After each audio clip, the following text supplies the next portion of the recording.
We cultivate intellectual excellence at Westmoreland, not corn. Your rural background simply doesn't meet our profile for academic distinction." The dismissive words echoed across Dean Whitfield's oak-panelled office as 18-year-old Abigail Harper clutched her rejection letter in trembling hands. But 3 weeks later, when a convoy of massive agricultural machinery rumbled onto the manicured campus green, the dean's condescending smile vanished as a distinguished man in a custom-tailored suit stepped down from the lead tractor.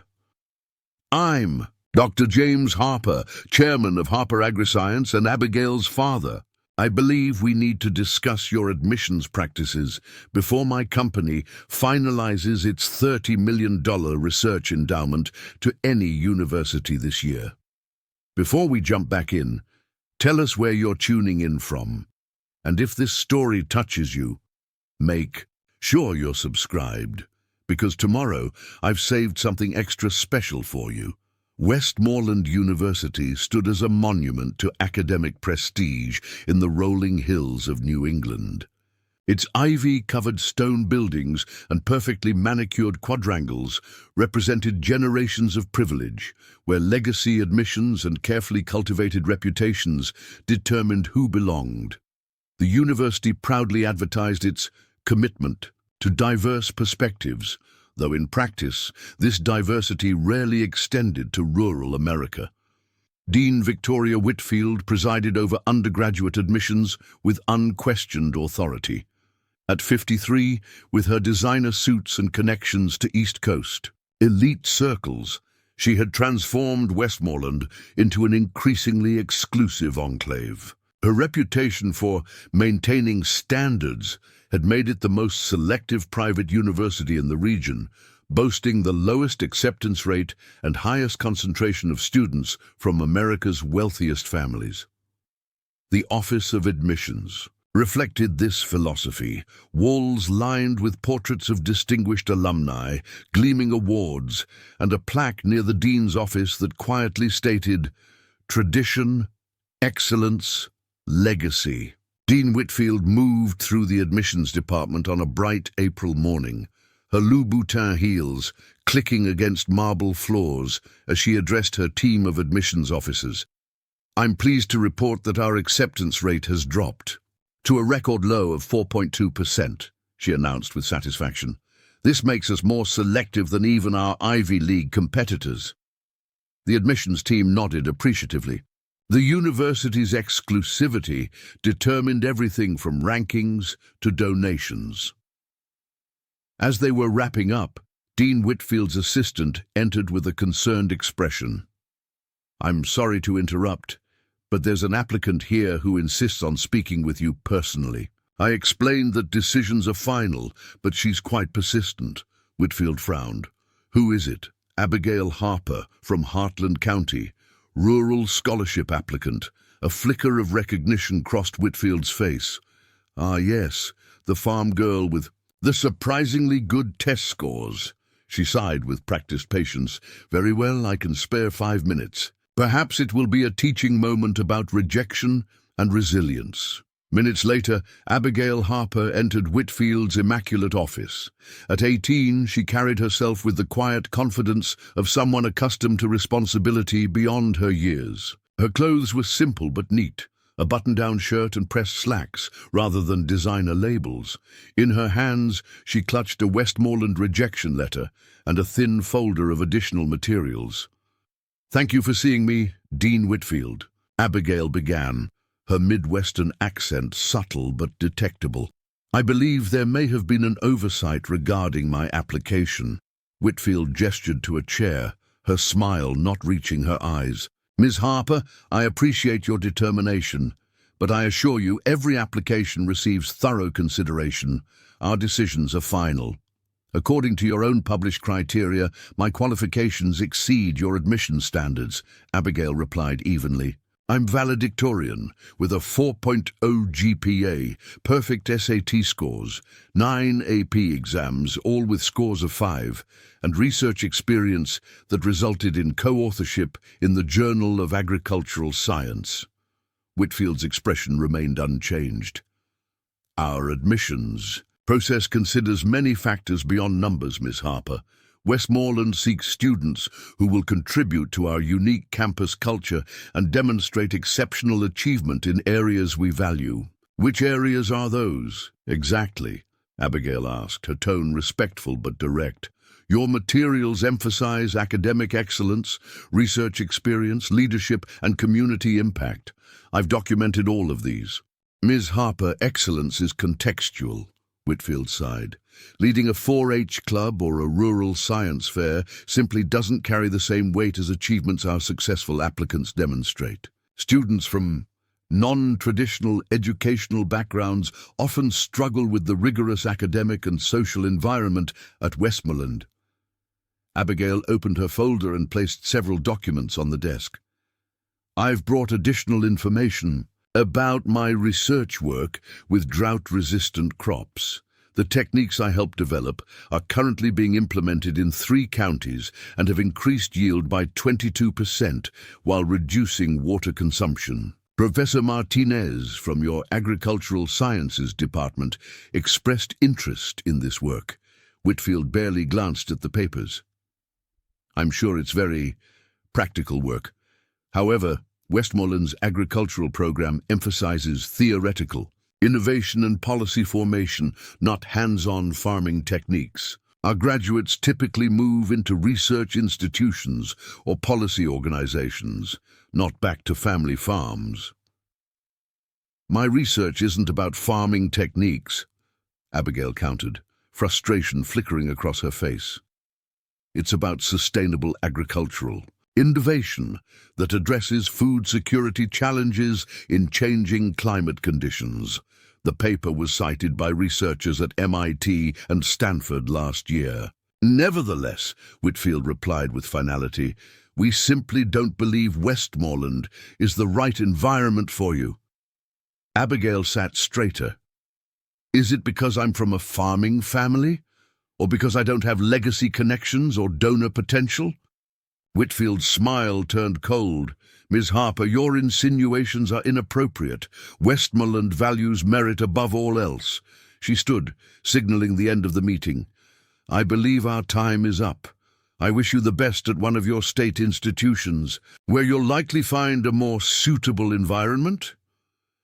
As Abigail gathered her untouched documents, Whitfield added with practiced condescension, not everyone is cut out for elite education. There's no shame in finding your appropriate level.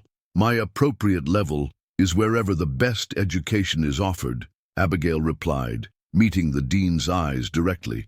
I came here not because Westmoreland is my only option, but because your agricultural sciences program aligned with my research interests. We cultivate intellectual excellence at Westmoreland, not corn, Whitfield said dismissively. Your rural background simply doesn't meet our profile for academic distinction. Our discussion is concluded. With quiet dignity, Abigail collected her papers and stood. Thank you for your time. I think I understand Westmoreland's values much more clearly now. As the door closed, Whitfield returned to her computer, already dismissing the encounter. She had dozens of emails from prominent families expressing gratitude for their children's acceptance letters and a prestigious institution to protect from. Those who simply didn't belong in its rarefied atmosphere. Outside in the parking lot, Abigail sat in her used sedan, her composure finally breaking as tears of frustration welled in her eyes. She had expected the rejection letter, but had hoped that presenting her additional research might make a difference. Now she understood that no amount of academic achievement could overcome the invisible barriers of background and status. She pulled out her phone and called home. Dad, it's me. The meeting went exactly as you predicted. No, she wouldn't even look at the additional research documentation. Yes, she actually said they cultivate intellectual excellence, not corn. She listened for a moment. Don't worry about it. I've got other options. Stanford and Cornell both accepted me, and their agricultural programs are actually stronger in sustainable innovation. As Abigail drove away, she didn't notice Dean Whitfield watching from her office window, a satisfied expression on her face. In Whitfield's mind, she had maintained Westmoreland's standards by filtering out students who wouldn't properly reflect the institution's prestigious image. She had no idea that her smug certainty was about to be dramatically challenged in less than a month. May had transformed Westmoreland University's campus into a postcard-perfect vision of academic prestige. Flowering trees lined the pathways. Historic buildings gleamed in the spring sunshine, and students in designer casual wear lounged on manicured lawns, the picture of privileged academia. Preparations for the university's annual benefactors weekend were nearly complete, with banners proclaiming "Shaping Tomorrow's Leaders" strategically placed to impress the wealthy donors who would soon arrive. Dean Victoria Whitfield was in her element, having spent weeks orchestrating every detail of the weekend's events. The Benefactors Gala would showcase Westmoreland's most impressive students and faculty with carefully rehearsed presentations designed to loosen checkbooks and secure the endowments that maintain the university's exclusive status. The Science Building Renovation Fund is still $2 million short, she reminded her development team during their final planning meeting. Ensure that the Andersons and the Blackwells are seated with Professor Hargrove. His quantum computing research impresses the tech industry types.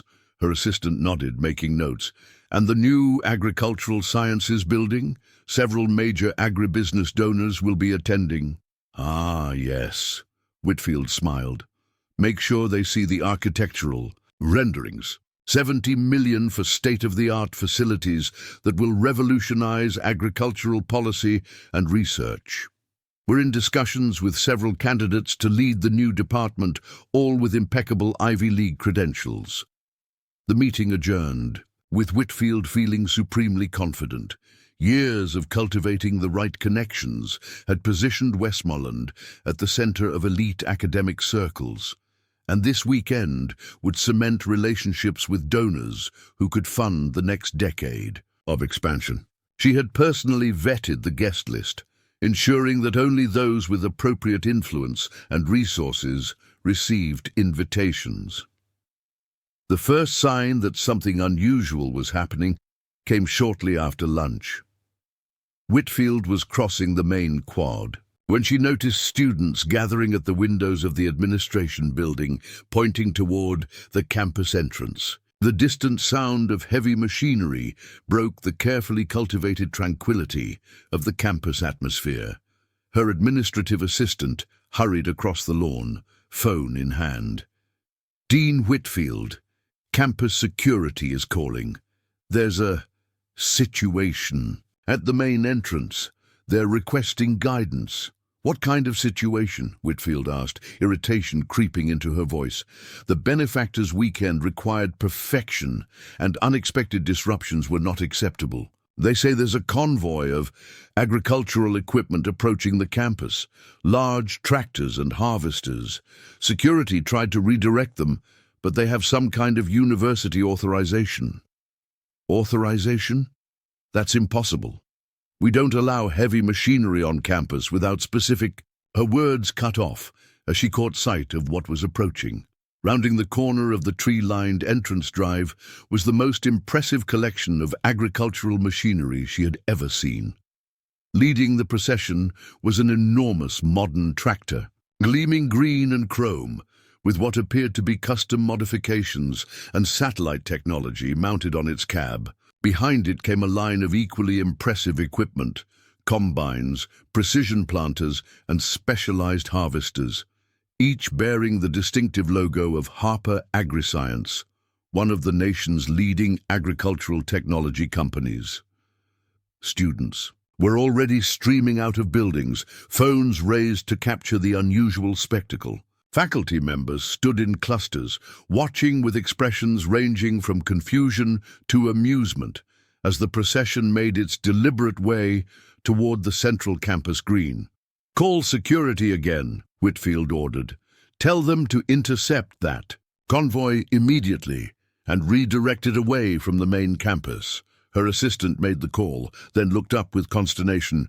"They say they can't." Apparently, the university president's office authorized this demonstration for the Agricultural Sciences Building fundraising campaign. It was coordinated directly through the president's office. "That's absurd," Whitfield snapped. "I oversee all donor events, and there's nothing about a tractor parade on our schedule. Get President Harrington on the phone immediately." But it was too late to prevent what was unfolding. The impressive convoy had reached the main campus green, where it began arranging itself in a semicircle. Students gathered in growing numbers, many taking selfies with the massive machinery as background. The lead tractor came to a stop at the center of the display, directly across from where the architectural model of the proposed Agricultural Sciences Building stood on its pedestal. The door to the lead tractor opened, and a distinguished-looking man in his 50s descended with practiced ease. His tailored suit contrasted with the agricultural setting, but he moved with the confidence of someone equally at home in corporate boardrooms and farm fields. A small team of professionals in business attire emerged from the other vehicles, carrying presentation materials and display boards. As a stunned Whitfield watched from the steps of the administration building, the man approached the growing crowd and began to speak with several faculty members from the existing agricultural department. They greeted him with evident respect and enthusiasm, shaking his hand and gesturing toward the equipment with obvious excitement. "Who is that?" Whitfield demanded of no one in particular. Professor Martinez from the Agricultural Sciences Department overheard her question as he hurried past. "That's Dr. James Harper, Dean Whitfield, chairman of Harper AgriScience and one of the most influential figures in sustainable agricultural technology. His company holds more patents in drought-resistant crop development than any other organization in the country." "Harper?" The name registered immediately, sending a wave of unease through her. "As in Abigail Harper's father?" "Yes," Martinez confirmed, continuing toward the gathering. "The president invited him to showcase his company's precision agriculture technology as part of the fundraising weekend. It's quite a coup for Westmoreland. Harper AgriScience rarely does university partnerships." Whitfield stood frozen, watching as Dr. Harper expertly engaged with students and faculty, explaining features of the advanced machinery with the practiced ease of both a businessman and an educator. The crowd around him grew, drawn by his charismatic presence and the impressive technology on display. Her assistant returned, looking worried. "President Harrington isn't answering, but his secretary says he's on his way to meet Dr. Harper now." "Apparently, Harper AgriScience is considering a major research endowment for agricultural innovation, and several universities are competing for the partnership." The pieces fell into place with sickening clarity. Whitfield recalled her dismissive treatment of Abigail Harper weeks earlier, the casual way she had rejected not just the student, but the entire notion that agricultural expertise from rural America might have value in Westmoreland's rarefied academic environment. As if summoned by her thoughts, she spotted Abigail among the crowd, engaged in animated conversation with several faculty members while gesturing toward one of the specialized drones on display. Unlike their previous meeting, Abigail now moved with complete confidence, clearly in her element, as she explained technical details to interested professors. Before Whitfield could decide how to respond, she saw President Harrington striding across the green, hand extended to greet Dr. Harper. The university's silver-haired leader was smiling broadly, his body language communicating both respect and eagerness as he welcomed the distinguished visitor. Gathering her composure, Whitfield made her way toward the gathering, positioning herself to intercept the president and insert herself into the conversation. Years of navigating academic politics had taught her the art of managing unexpected situations while maintaining an appearance of control. "Dr. Harper, what an unexpected pleasure," she began as she approached the group, extending her hand with practiced warmth. "I'm Dean Victoria Whitfield, head of admissions. Had I known you were planning this impressive demonstration, I would have personally ensured appropriate arrangements were made." Dr. Harper turned to face her, his expression pleasant but unreadable. "Dean Whitfield, yes, I believe you've met my daughter Abigail." President Harrington looked between them with interest. "You're already acquainted. Excellent. Dean Whitfield is one of our most valued administrators, responsible for selecting the exceptional students who make Westmoreland what it is today." "Indeed," Harper replied evenly. Abigail and Dean Whitfield had a quite illuminating conversation about Westmoreland's values when she received her rejection letter last month. A momentary silence fell over the group. President Harrington's smile faltered slightly as he glanced at Whitfield. "Rejection letter? Dr. Harper, there must be some misunderstanding. With Abigail's exceptional credentials and your family's distinguished background in agricultural innovation, she would be exactly the kind of student Westmoreland seeks to attract." "That wasn't the impression she received," Harper replied, his tone remaining measured but with steel beneath the polite exterior. "In fact, Dean Whitfield was quite explicit that Westmoreland cultivates intellectual excellence, not corn, and that Abigail's rural background doesn't meet the profile for academic distinction at your institution." The blood drained from Whitfield's face as her own words were quoted back to her in front of the university president and an increasingly interested circle of faculty and students. Smartphones had appeared, recording the interaction, though she was too focused on the unfolding disaster to notice. There must be some context missing from that exchange," she managed, looking desperately to President Harrington for support. "Our admissions process is highly competitive, and we consider many factors beyond academic credentials, like family background and social status," Dr. Harper suggested mildly. "Those seem to be the deciding factors in Abigail's case, despite her perfect academic record and published research." President Harrington's expression had transformed from confusion to alarm. "Dr. Harper, I assure you, this doesn't reflect Westmoreland's institutional values. Perhaps we should continue this discussion in my office, where—" "Actually," Harper interrupted politely, "I believe this is exactly the right venue for this conversation. Your beautiful campus green, surrounded by your students and faculty, with our agricultural technology as backdrop." He gestured to the impressive array of machinery. "After all, isn't education about bringing different worlds together, rural innovation meeting academic tradition?" Abigail had approached during this exchange and now stood beside her father, her quiet dignity a stark contrast to Whitfield's growing discomfort.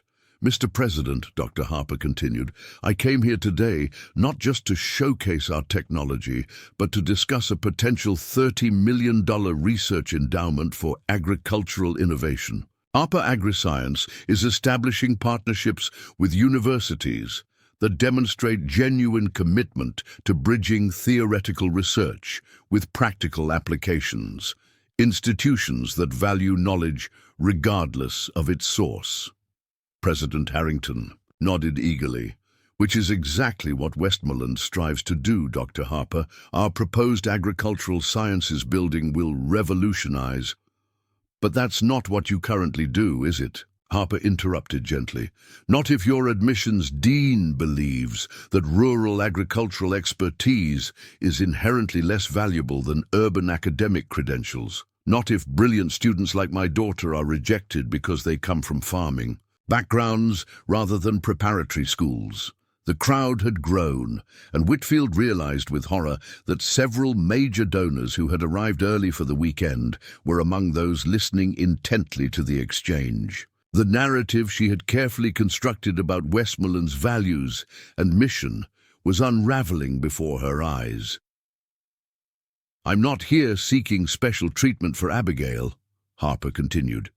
"She's already accepted offers from Stanford and Cornell, both of which recognize the value of her research and background. I'm here because your president expressed interest in Harper AgriScience's educational endowment, and I needed to determine whether Westmoreland's stated commitment to agricultural innovation is genuine or merely a convenient fundraising narrative.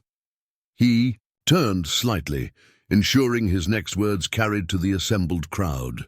I believe we need to discuss your admissions practices and institutional values before my company finalizes its $30 million research endowment to any university this year. The weeks following Dr. Harper's dramatic arrival at Westmoreland brought profound changes to the university.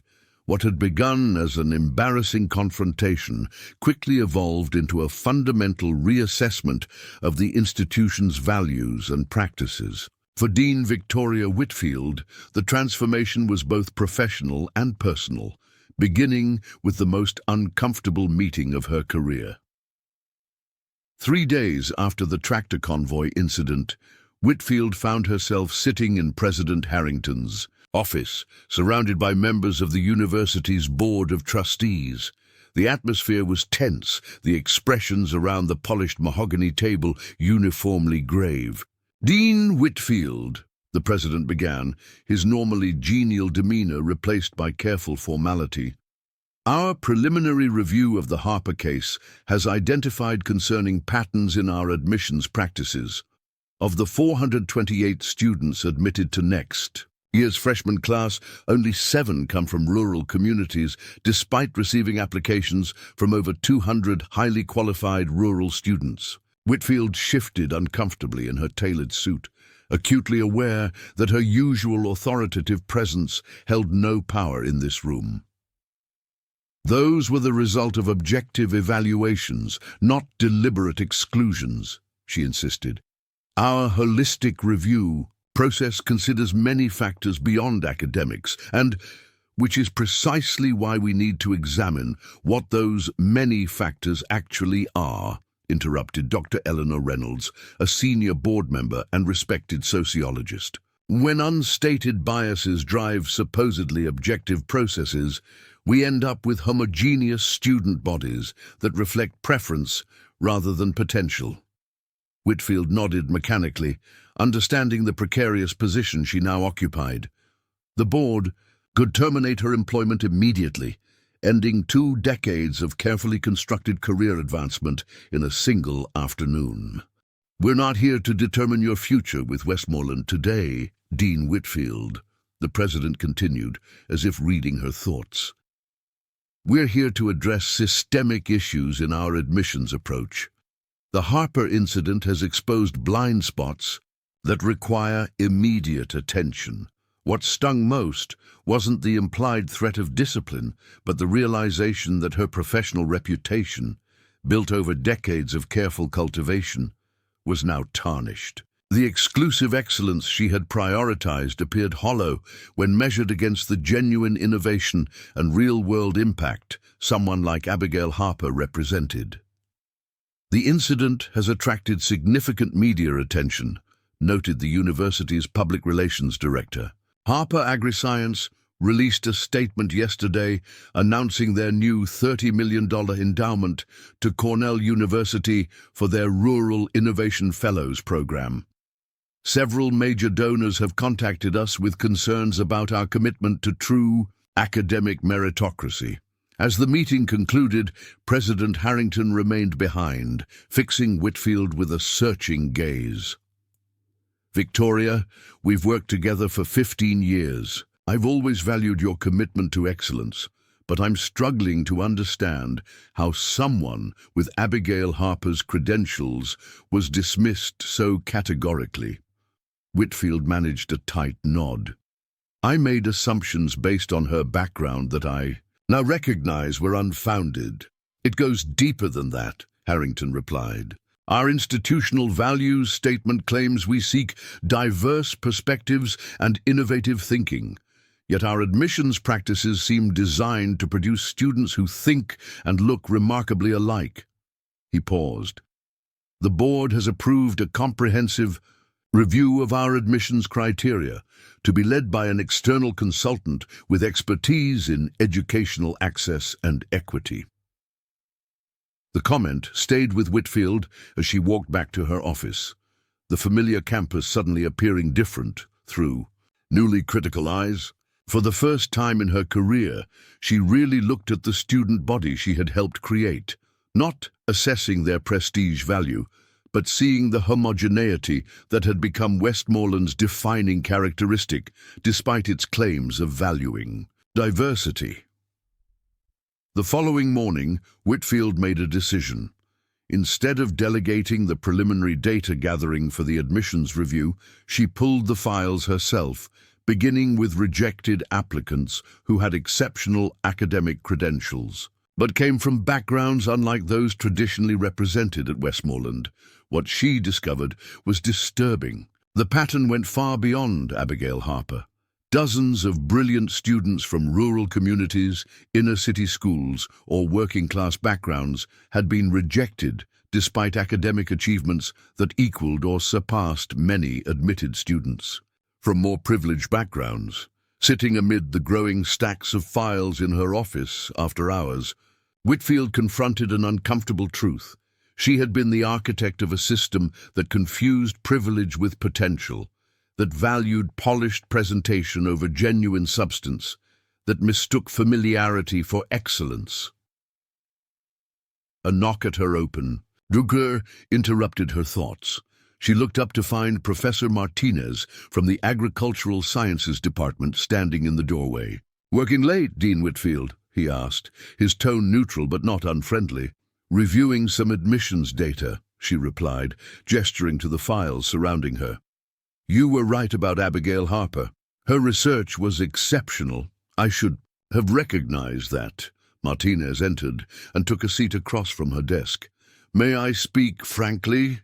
Whitfield nodded, too exhausted for the usual administrative facades. "Westmoreland has incredible resources and tremendous potential," Martinez said, "but we've developed blind spots that limit what we could become. For years, those of us in applied sciences have watched as theoretical work received preferential funding and recognition, while practical innovation was subtly dismissed as less intellectually rigorous. Like agricultural science," Whitfield acknowledged. "Exactly. We've created artificial hierarchies of knowledge, placing abstract theory above practical application, urban perspectives above rural ones, traditional academic pathways above innovative ones." He leaned forward. "The irony is that the most groundbreaking work often happens at the intersection of these different approaches." Whitfield considered this. Like Abigail Harper's research combining theoretical models with practical field testing, precisely. The next generation of innovation will come from people who can bridge different worlds, academic rigor with real-world application, traditional knowledge with cutting-edge technology. Martinez gestured toward the files. "And we've been systematically excluding many of those potential bridge builders because they don't fit our narrow image of what a Westmoreland student should be."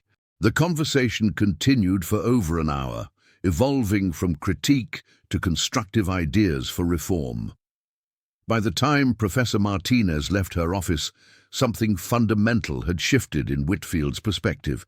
Excellence was no longer a narrow path defined by traditional markers of prestige, but a diverse landscape of possibilities she had previously failed to recognize. Over the following months, Westmoreland's admissions office underwent a profound transformation. Working with the external consultants, Whitfield led a complete restructuring of the evaluation process. Anonymous application reviews removed name and background information that might trigger bias. Evaluation criteria were expanded to recognize different forms of excellence that had previously been overlooked or undervalued. Most significantly, the admissions team itself was diversified to include perspectives that could recognize potential in unfamiliar forms. Initially, some traditional donors and alumni expressed concern about lowering standards, but these objections faded as early results demonstrated that the new approach was actually raising the bar for genuine academic excellence while simultaneously broadening access. Students admitted under the reformed criteria brought fresh perspectives and approaches that energized classroom discussions and research projects. 6 months after Dr. Harper's tractor convoy had disrupted the campus, Westmoreland hosted an educational innovation conference focusing on bridging academic theory with practical application. Speakers included leaders from agriculture, urban development, public health, and technology, fields where real-world impact depended on translating theoretical knowledge into practical solutions. In the university's Grand Hall, Dean Whitfield found herself introducing a panel on recognizing excellence beyond traditional metrics. As she surveyed the diverse audience of educators, researchers, and industry leaders, she reflected on how dramatically her own metrics had evolved. 6 months ago, she began with unusual candor, I would have defined excellence through a narrow set of traditional achievements. Today, Westmoreland is learning to recognize that true innovation often emerges from unexpected sources and unconventional pathways. The audience included both President Harrington and Professor Martinez, who nodded in appreciation of her public acknowledgement of the institution's ongoing transformation. Also present, somewhat surprisingly, were Dr. James Harper and his daughter, Abigail, who had accepted Westmoreland's invitation to participate in a panel on agricultural innovation. After the formal sessions concluded, Whitfield approached the Harpers during the reception. The moment was uncomfortable, but necessary. Dr. Harper, Abigail, she began, I want to thank you for accepting our invitation despite our previous interaction. Your presence adds tremendous value to this conversation. Dr. Harper nodded politely, his expression reserved, but not hostile. Westmoreland's efforts to reform its approach are commendable. When President Harrington reached out personally to explain the changes being implemented, we felt it was worth engaging with that process. Turning to Abigail, Whitfield continued with genuine humility. I owe you a particular apology, Abigail. My dismissal of your achievements and background reflected biases I hadn't recognized in myself. Your research deserved serious consideration, regardless of where it was conducted.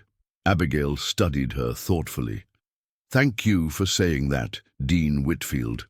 I'm genuinely impressed by Westmoreland's willingness to examine its practices so thoroughly. Are you finding Stanford's program a good fit for your work? Whitfield asked, remembering that Cornell and Stanford had both accepted her. Very much so, Abigail replied.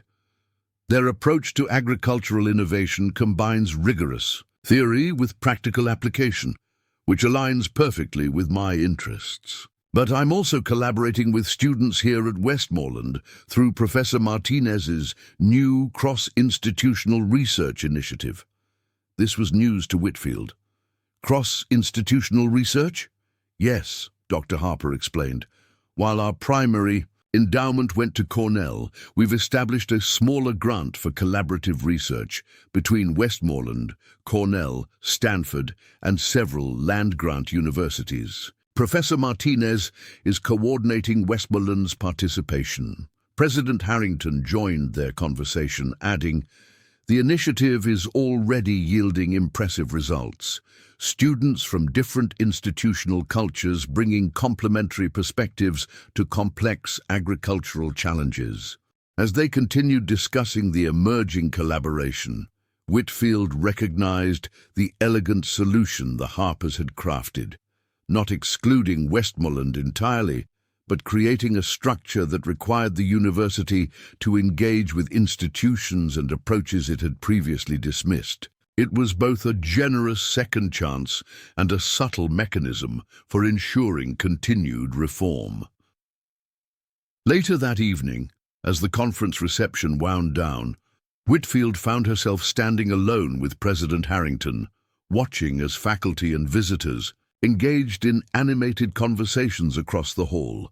Different energy than our usual events, she observed. Harrington nodded. More dynamic, more diverse perspectives. The conversations have substance beyond networking and prestige signaling. He turned to her directly. You've handled this transition admirably, Victoria. Many in your position would have resisted or resigned. I considered it, she admitted, but that would have been running from a problem I helped create. The truth is, I'm finding this new approach to identifying and nurturing excellence far more interesting than our previous model.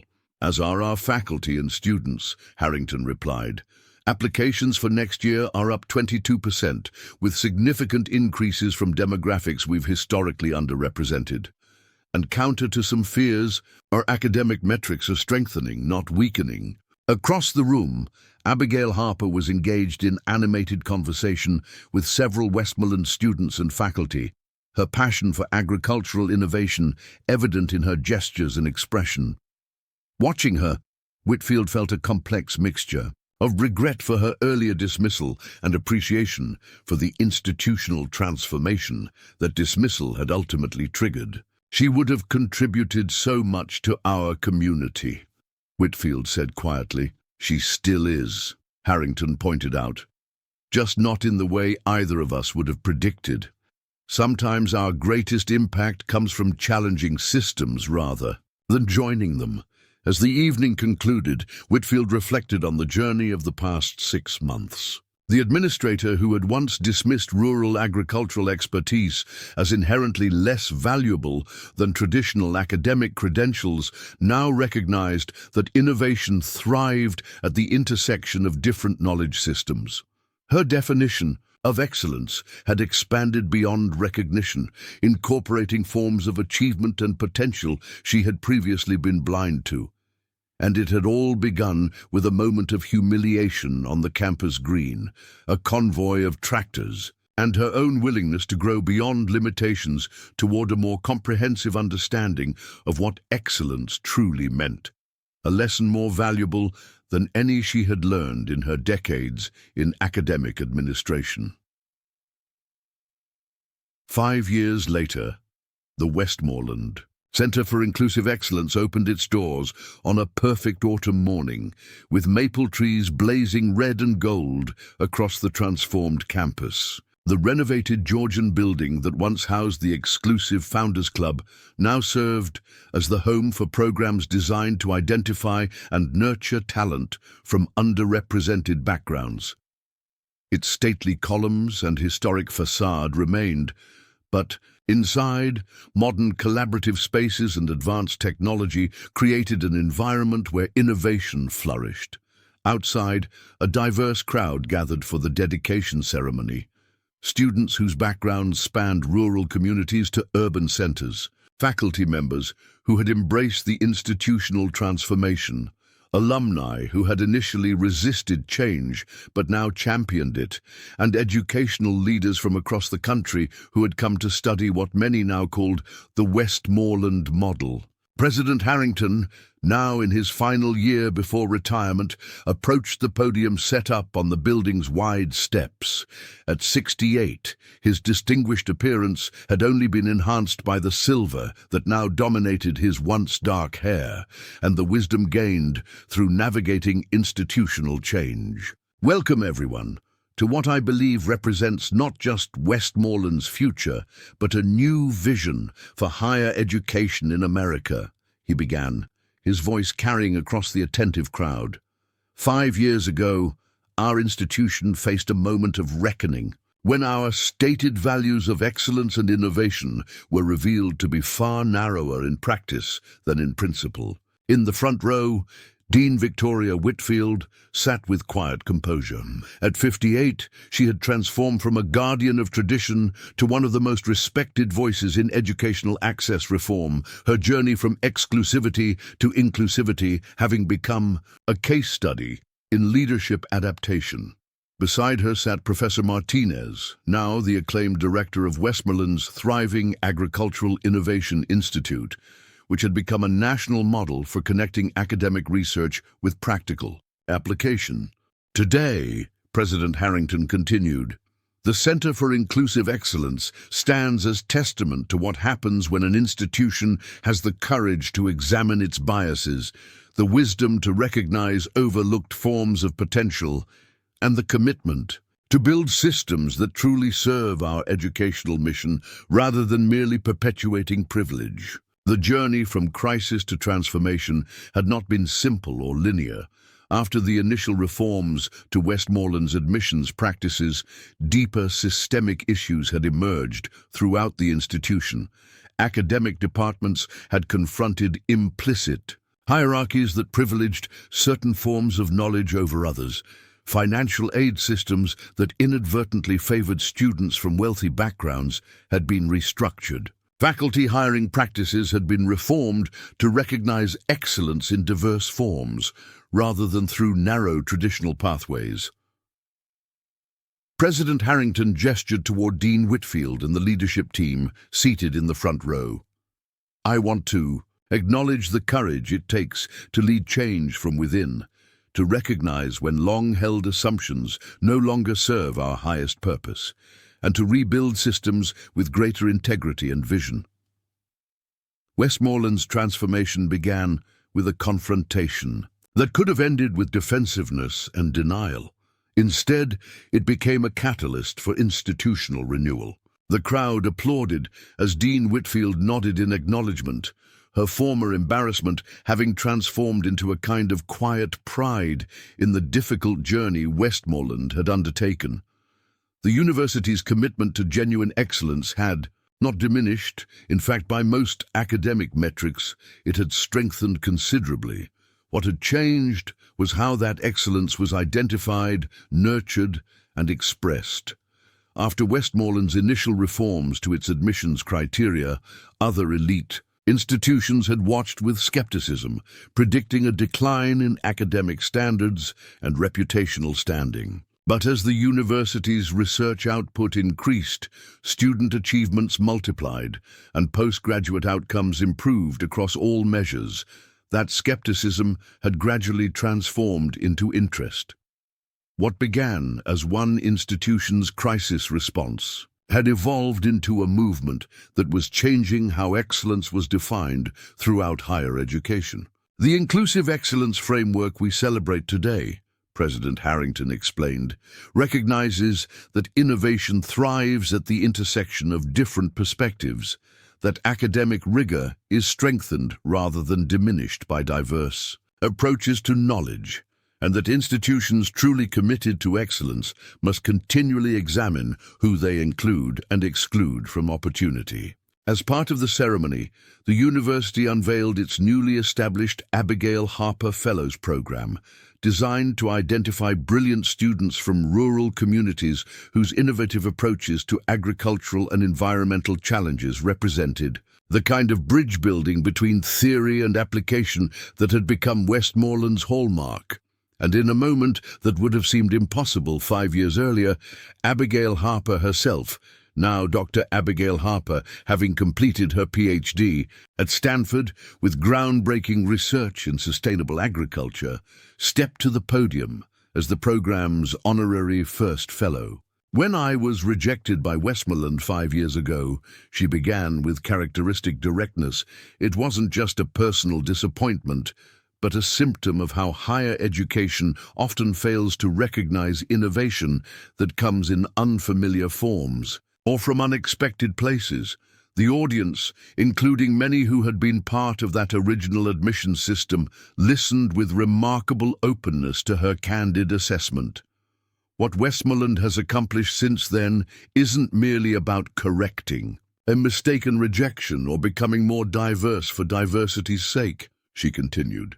It's about recognizing that excellence takes many forms, that innovation often happens at the boundaries between different worlds, and that the most pressing challenges facing humanity require collaboration across traditional divides.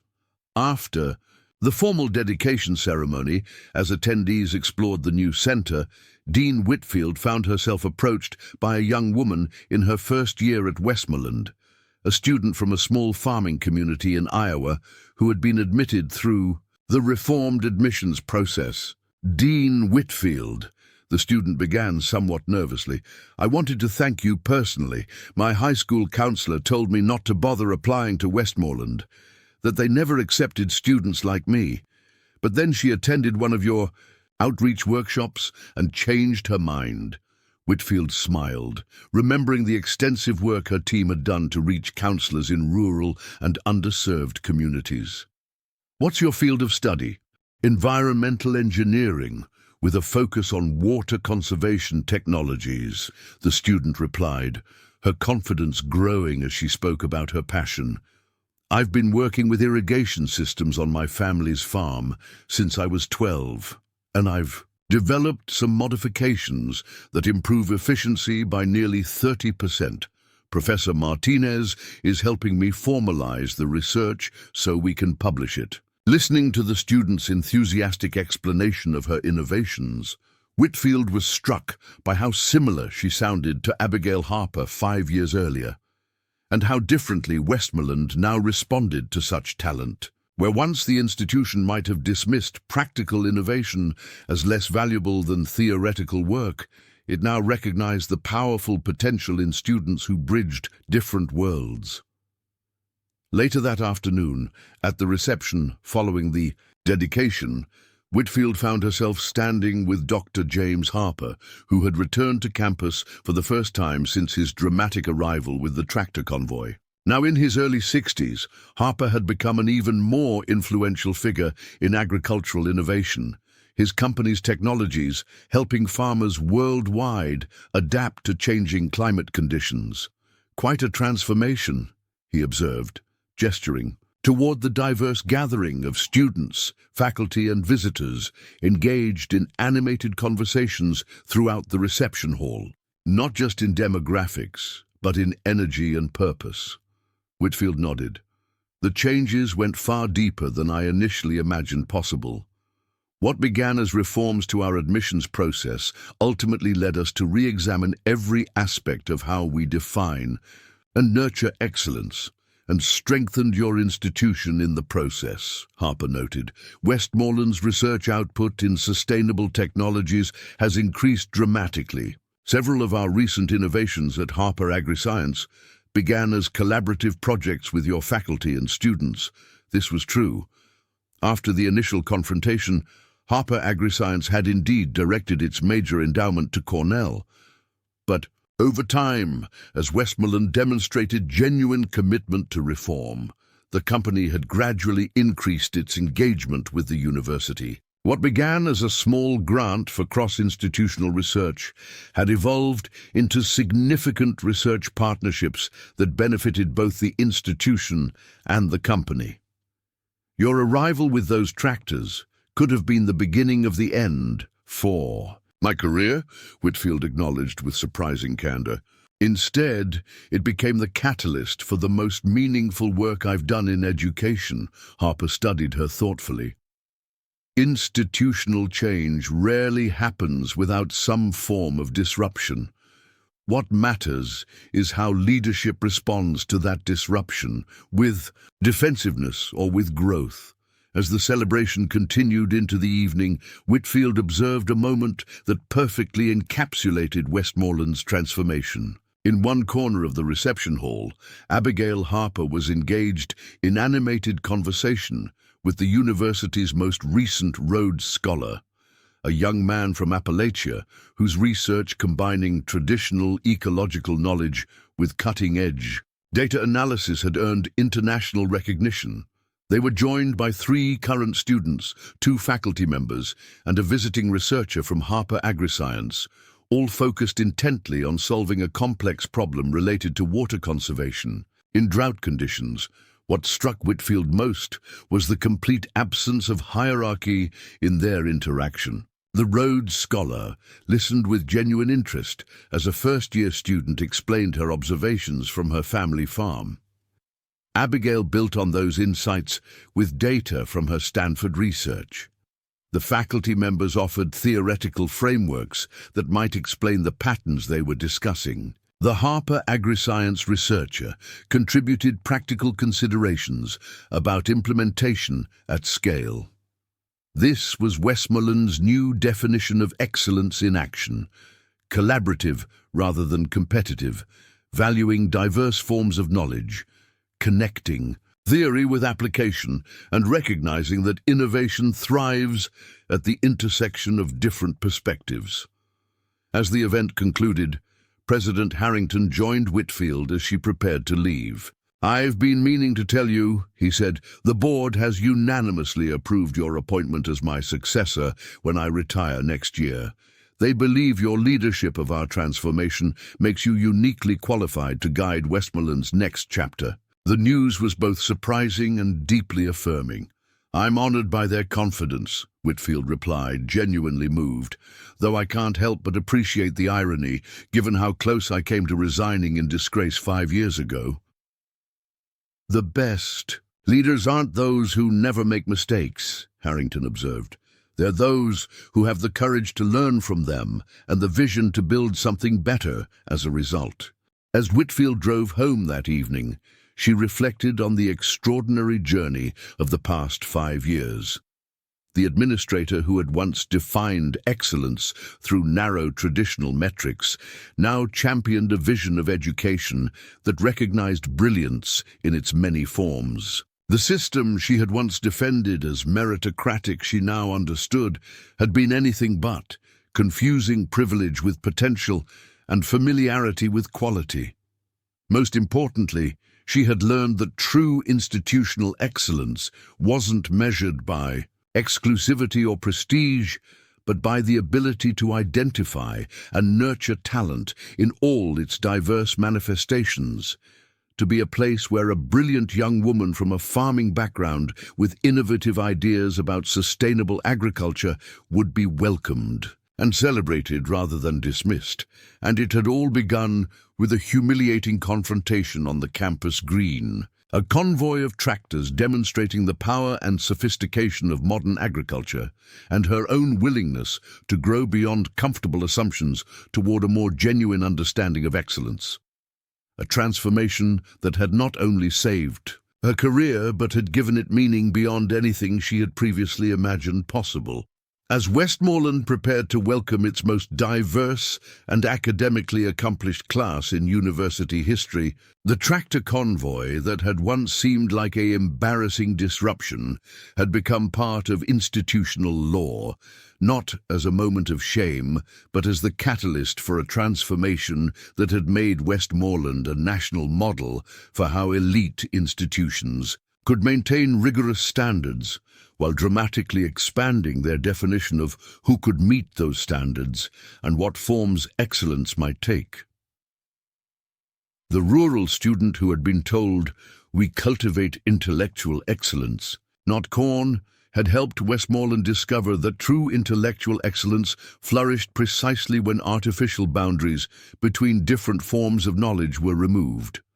When theoretical brilliance engaged with practical innovation, when academic tradition met real-world challenges, and when an institution had the courage to recognize that excellence might arrive in forms it had previously failed to see. 10 years later, the National Conference on Inclusive Excellence in Higher Education buzzed with energy as educational leaders from across the globe gathered to exchange ideas about transforming institutional cultures and practices. The grand ballroom of the Washington Convention Center was filled to capacity for the keynote address, a presentation on what had become known as the Westmoreland Revolution and its ripple effects throughout American education. At the podium stood Dr. Victoria Whitfield, now in her final year as president of Westmoreland University and recently named the incoming chair of the American Council on Education. At 63, her presence carried the gravitas of someone who had not only led institutional transformation, but had become its most compelling advocate across the higher education landscape. 10 years ago, she began, her voice carrying confidently. Through the packed hall, a convoy of agricultural machinery, driven by a father defending his daughter's dignity, forced my institution to confront an uncomfortable truth: that our definition of excellence was not only narrow, but fundamentally flawed, confusing privilege with potential and familiarity with quality. In the front row sat Dr. Abigail Harper, now 28, and a rising star in sustainable agricultural technology. After completing her Stanford doctorate, she had established the Rural Innovation Network, connecting brilliant young innovators from agricultural communities with research institutions and technology companies. Beside her sat her father, Dr. James Harper, whose dramatic intervention a decade earlier had catalyzed changes that extended far beyond one university or one rejected student. What began as a crisis for Westmoreland, President Whitfield continued, evolved into a movement that has transformed how we think about merit, potential, and the very purpose of higher education. Today, over 300 institutions have implemented some version of what began as the Westmoreland model, and the results speak for themselves. The screen behind her displayed compelling data. Research output across participating institutions had increased by an average of 32%. Patent applications had risen by 41%. Most significantly, graduates from these institutions were demonstrating exceptional success in addressing complex real-world challenges, from climate adaptation to healthcare access to sustainable food systems. The evidence is clear, Whitfield noted, gesturing toward the data.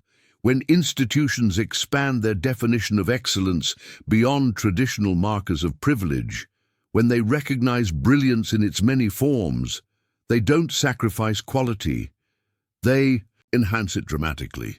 The journey from Westmoreland's transformation to broader educational reform had not been straightforward. After the initial success of their institutional changes, Whitfield and her team had been invited to share their approach at regional educational conferences. What began as presentations about admissions reform gradually expanded into comprehensive workshops on recognizing and nurturing diverse forms of excellence throughout academic institutions. Initially, other elite universities had maintained a skeptical distance, viewing Westmoreland's approach as a potential dilution of standards. But as the data on student outcomes, research innovation, and postgraduate success accumulated, skepticism had gradually given way to curiosity and eventually to emulation. The most powerful evidence for this approach, Whitfield explained to the assembled educators, comes not just from institutional metrics, but from the kinds of solutions our graduates are generating for complex global challenges. When we bring together students with diverse perspectives, knowledge systems, and life experiences, they develop approaches that simply wouldn't emerge from homogeneous groups with similar backgrounds. She clicked to the next slide, which showcased several groundbreaking innovations that had emerged from Westmoreland's transformed academic environment. A water conservation system developed by a team led by a student from a drought-prone farming region. A community healthcare delivery model created by students who had experienced rural medical access challenges firsthand. A sustainable housing design that combined cutting-edge materials, science, with traditional building practices from various cultures. These innovations share a common feature, Whitfield noted. They all emerged from teams that included students who would have been rejected by our previous admission system, not because they lacked brilliance, but because their brilliance came in forms we had been trained not to recognize. After the keynote address, the conference broke into specialized sessions, including one led by Dr. Abigail Harper on rural innovation as a catalyst for technological advancement. Her session attracted education leaders alongside representatives from major technology companies and research institutions who had come to understand the competitive advantage of engaging with knowledge systems previously marginalized in academic settings.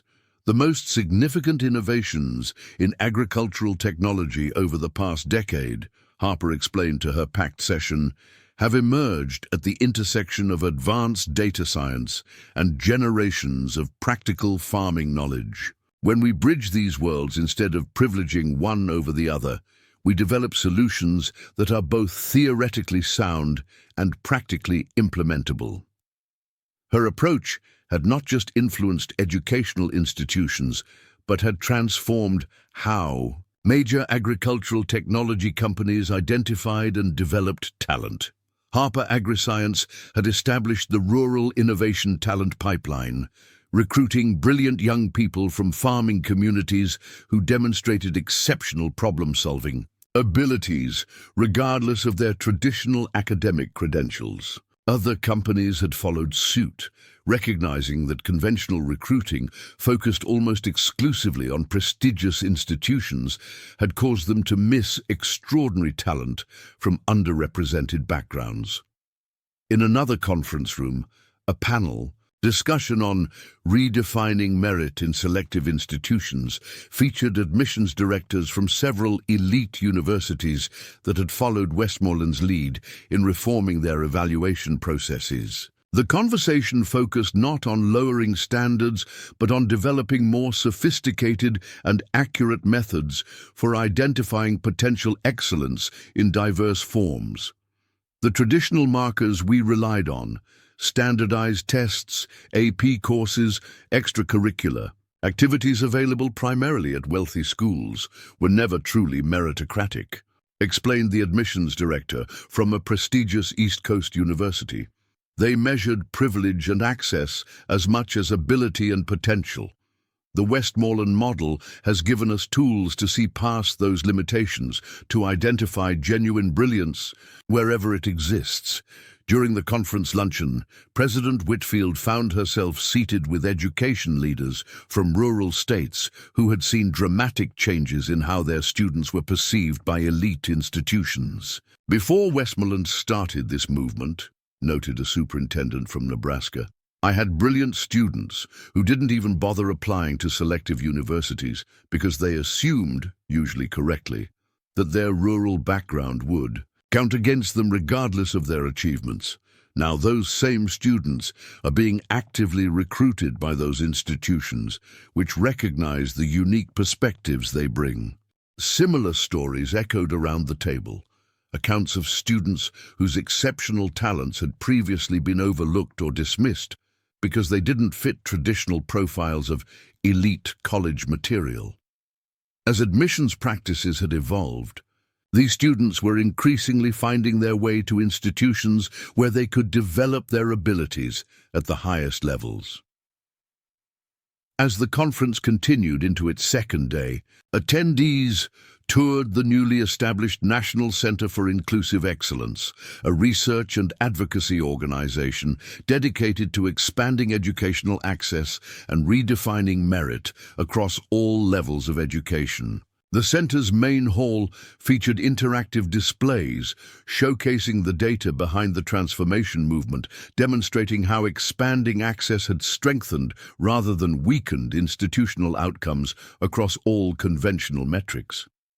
President Whitfield paused before a display that tracked the 10-year journey from Westmoreland's crisis to national movement. The timeline began with an image captured by a student's phone that day on the campus green.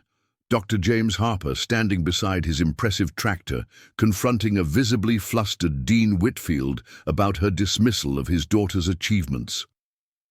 "That should have been the most humiliating moment of my professional life," Whitfield commented to a colleague who had joined her. "Instead, it became the catalyst for the most meaningful work I've ever done." "That's the power of how you responded," her colleague observed. "You could have become defensive or resigned. Instead, you chose to learn and grow." "I had help," Whitfield acknowledged. "James and Abigail Harper could have simply exposed our biases and walked away. Instead, they remained engaged, challenging us while also providing pathways for meaningful change." Later that evening, at the conference's gala dinner, President Whitfield received the inaugural Transformational Leadership Award for her role in sparking nationwide educational reform. As she accepted the honor, she reflected on the extraordinary journey of the past decade. This award recognizes not just one person or one institution, she told the assembled educators, but a movement that has fundamentally challenged how we define excellence, merit, and potential in education.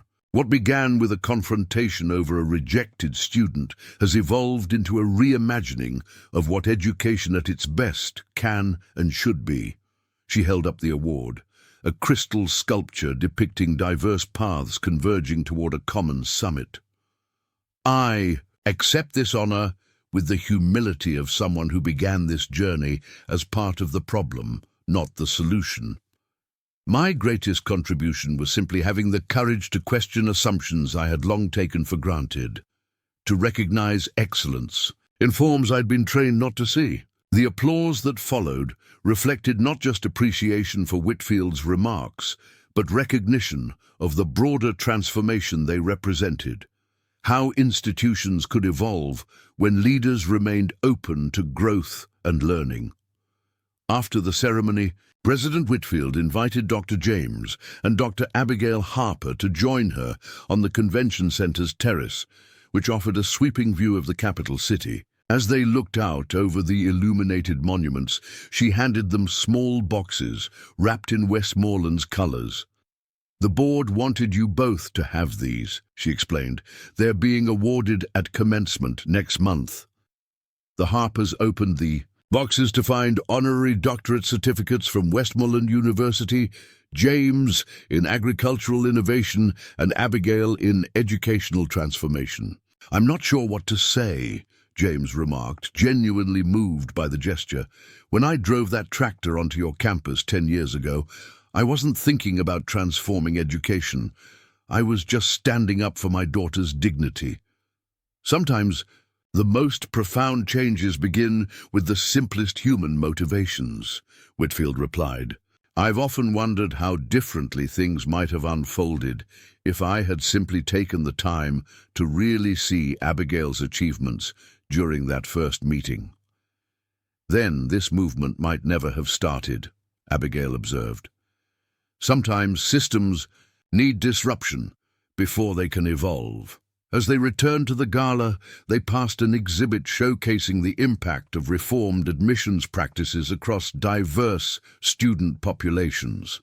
First-generation college students, rural innovators, urban problem solvers, and others whose brilliance had previously been overlooked by traditional metrics. One display particularly caught their attention: a comparative analysis showing how research teams with diverse backgrounds and perspectives consistently generated more innovative and effective solutions to complex problems than homogeneous teams with similar training. The research provided scientific validation for what their experience had already demonstrated: that excellence thrives in environments where different knowledge systems and perspectives can engage productively. "That's the real legacy," Abigail noted, studying the display. "Not just more equitable access, but better outcomes for everyone. When institutions recognize excellence in all its forms, they don't just benefit the previously excluded, they enhance their ability to fulfill their core mission." As the conference concluded the following day, with roundtable discussions on next steps for the movement, Whitfield found herself reflecting on how completely her understanding of excellence had transformed since that confrontation on Westmoreland's campus green. The administrator, who had once dismissed a brilliant young woman because she came from a farming background, now led a national movement recognizing that innovation thrives precisely at the intersection of different worlds, knowledge systems, and perspectives. What had begun as one father's dramatic stand for his daughter's dignity had catalyzed changes extending far beyond one student or one institution. The tractors that had once seemed like an embarrassing disruption to Westmoreland's carefully cultivated image had become a powerful symbol of the need to recognize excellence wherever it exists, not just in its most familiar and privileged forms. As She prepared to transition from university leadership to her new national role. Victoria Whitfield understood that the movement she had helped build was still in its early stages. Deeply ingrained biases about merit, potential, and excellence remained embedded in educational institutions at every level. But the data supporting a more inclusive approach had become too compelling to ignore, and the network of committed educators working to expand the movement grew stronger each year. The educational revolution that began with a rejected farm girl and her father's convoy of tractors had demonstrated a profound truth that was transforming institutions across the nation. That true excellence thrives not through exclusion, but through inclusion. Not by narrowing the pathways to opportunity, but by recognizing the many different routes by which brilliance manifests in the world. And it had all begun with a moment of confrontation that could have ended with defensiveness and denial, but instead sparked a journey of growth, learning, and transformation that continued to expand, touching more lives and institutions with each passing year. 25 years later, the sun cast long shadows across Westmoreland University's campus as people gathered for the dedication of the Harper Center for Rural Innovation. The striking modern building, with its sustainable design incorporating both cutting-edge technology and traditional agricultural architecture elements, stood as the newest addition to a campus that had been transformed not just physically but philosophically over the past quarter century. An elderly woman in her late 80s moved slowly toward the podium, her steps measured, but her eyes still bright with the intelligence and vision that had defined her career.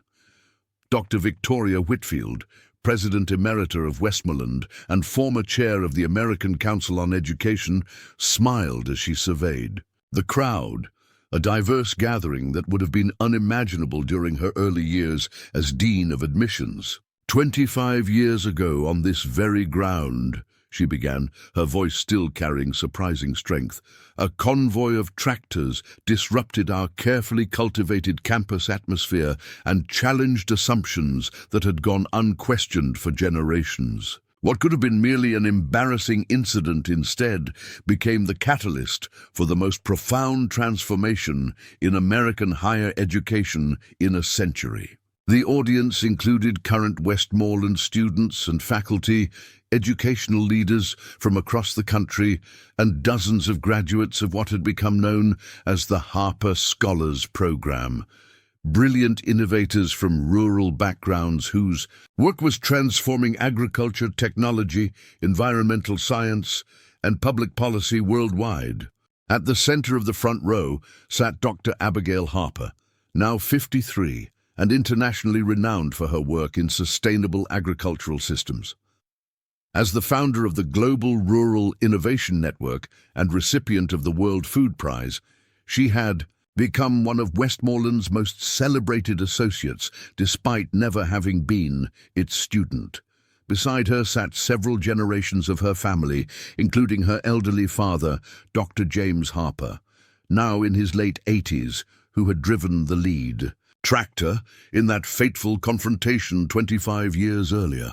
The building we dedicate today, Dr. Whitfield continued, represents not just a physical space, but a philosophy that has reshaped how we recognize and nurture human potential.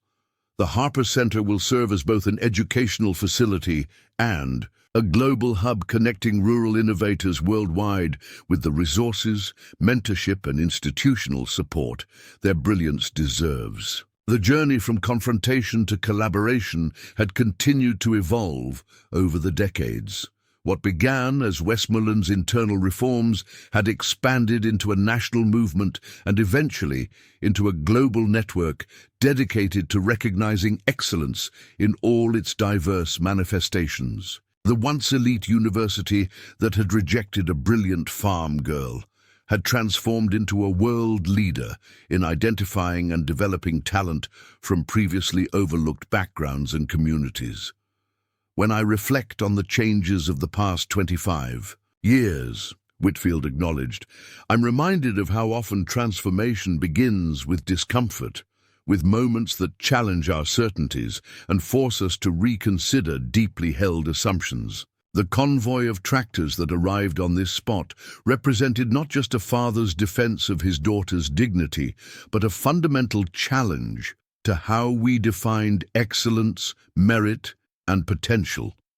The audience included many who had been skeptical of or even opposed to Westmoreland's initial reforms. Several trustees who had initially feared lowering standards now served as the institution's most vocal advocates for inclusive excellence, having seen how expanding their definition of merit had dramatically strengthened rather than weakened the university's academic standing and impact. After Dr. Whitfield's opening remarks, the current Westmoreland president, Dr. Miguel Sanchez himself, a first-generation college graduate from a migrant farm worker family, approached the podium. At 42, he represented the generational shift that had occurred as institutions increasingly recognized leadership potential in those with non-traditional backgrounds. The Harper Center we dedicate today, President Sanchez explained, will house our expanding rural innovation programs, connecting brilliant young people from agricultural communities worldwide with the resources, mentorship, and technological tools to address humanity's most pressing challenges. The center includes research facilities, collaborative spaces, and global communication technologies that will allow rural innovators to engage with each other and with research institutions across traditional boundaries. The architectural design of the center reflected its mission, a harmonious blend of traditional barn timber framing with cutting-edge sustainable materials and technology. Solar panels that doubled as crop protection covers in the adjacent teaching fields powered the facility, while water reclamation systems demonstrated the integrated approach to resource management that had become a hallmark of the Harper approach to innovation. When it came time for Dr. Abigail Harper to speak, she was helped to the podium by her eldest daughter, who was now completing her doctorate at Westmoreland in agricultural data systems. At 53, Harper carried herself with the quiet confidence of someone whose work had transformed not just institutions, but lives around the world. When I was rejected by Westmoreland 25 years ago, she began with the directness that had become her trademark. It represented more than personal disappointment. It reflected a fundamental misunderstanding about where innovation comes from and how excellence manifests in diverse forms. She gestured toward the crowd of Harper scholars, hundreds of graduates from rural backgrounds whose brilliance had been recognized and nurtured through the program established in her name. These remarkable individuals represent what happens when institutions look beyond traditional markers of achievement to recognize potential wherever it exists. Their work in sustainable agriculture, climate adaptation, rural healthcare, and technological innovation is addressing challenges that can only be solved by bringing different knowledge systems together. The Harper Scholars Program, established 15 years earlier through a major endowment from Harper AgriScience, had become one of the most prestigious and competitive fellowships in higher education. Unlike traditional scholarship programs that relied primarily on standardized metrics, the selection process incorporated innovative assessment approaches designed to identify exceptional problem-solving abilities, creativity, and practical innovation skills that might not be captured by conventional academic measures. The building that bears my family's name, Harper continued, represents a philosophy rather than a tribute, the understanding that brilliance exists in every community and context, that innovation often emerges from the intersection of different knowledge systems, and that institutions truly committed to excellence must continually expand their vision of where and how that excellence might appear. After the formal speeches, as attendees explored the new facility, Dr. Whitfield found a quiet moment with Dr. James Harper, who had watched the proceedings with evident emotion. Now in his late 80s, He moved with the assistance of a cane, but retained the sharp intelligence and quiet dignity that had characterized his confrontation with Westmoreland's administration a quarter-century earlier. "Did you ever imagine—" "Oh, this?" Whitfield asked, gesturing toward the center and the diverse gathering of students, faculty, and innovators flowing through its spaces. Harper smiled, the lines around his eyes deepening. "Not specifically, no. When I drove that tractor onto your campus, I wasn't thinking about institutional transformation or educational philosophy. I was simply defending my daughter's dignity and challenging the arbitrary barriers placed in her path. Sometimes the most profound changes begin with the simplest human impulses," Whitfield observed. "Your willingness to disrupt the status quo created space for questions that needed to be asked. And your willingness to engage with those questions, rather than becoming defensive, created the possibility for genuine transformation," Harper replied. "Many in your position would have simply dismissed us as troublemakers and carried on as before." They were joined by Abigail, who had been speaking with a group of current Harper scholars, young innovators from farming communities across the globe whose potential had been recognized through the expanded metrics Westmoreland had pioneered. "The first cohort of global Harper scholars is already making remarkable progress," she reported.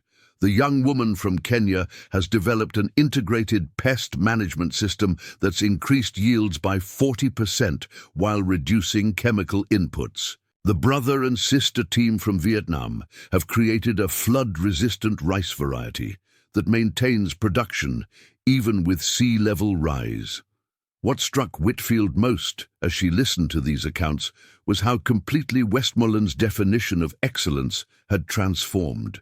The institution that had once measured its success through exclusivity, proudly rejecting over 95% of applicants, now celebrated its ability to identify and nurture brilliant young people who would never have been considered under its former metrics. As part of the day's events, a special exhibition had been mounted in the center's main hall, documenting the 25-year journey from confrontation to collaboration. The centerpiece was the original photograph captured by a student's phone, Dr. James Harper standing beside his impressive tractor, confronting then Dean Whitfield about her dismissal of his daughter's achievements. Beside this image was a timeline showing the evolution of Westmoreland's policies and practices, alongside data demonstrating how these changes had strengthened rather than weakened the institution. Research output had increased by over 200%. Patents and innovations emerging from Westmoreland had quadrupled. Most significantly, graduates were demonstrating exceptional impact in addressing complex global challenges from climate change to food security to sustainable development. "The data is undeniable," noted the current Dean of Admissions, who had joined the group as they viewed the exhibition. "When we expanded our definition of excellence and developed more sophisticated tools to identify potential in its many forms, we didn't lower our standards. We raised them by recognizing brilliance we had previously missed." As the day's festivities continued into evening, a special ceremony honored the original Harper scholar, the first rural student admitted under Westmoreland's reformed admissions criteria 25 years earlier. Now, a distinguished professor of environmental engineering, she had developed water conservation technologies that were being implemented in drought-prone regions worldwide. "When Dean Whitfield called to tell me I'd been accepted to Westmoreland, I thought it was a prank," the professor recalled to appreciative laughter. "My high school counselor had told me not to bother applying to elite universities because they weren't for people like us. Now my own daughter is a sophomore here, studying agricultural economics alongside students from every conceivable background." As night fell over the campus, the Harper Center was illuminated from within, its innovative design creating a pattern of light that resembled stars scattered across a rural night sky. The gathered community moved outside for a final ceremony, the illumination of a simple sculpture installed at the exact spot where Dr. Harper's tractor had stopped 25 years earlier. The sculpture, titled Convergence, represented two different paths coming together, traditional agricultural knowledge and advanced scientific research joining to create something stronger than either alone. As lights activated at its base, President Sanchez invited Dr. Whitfield, Dr. James Harper, and Dr. Abigail Harper to stand together beside the artwork. 25 years ago, these three individuals stood on this spot as adversaries, he noted.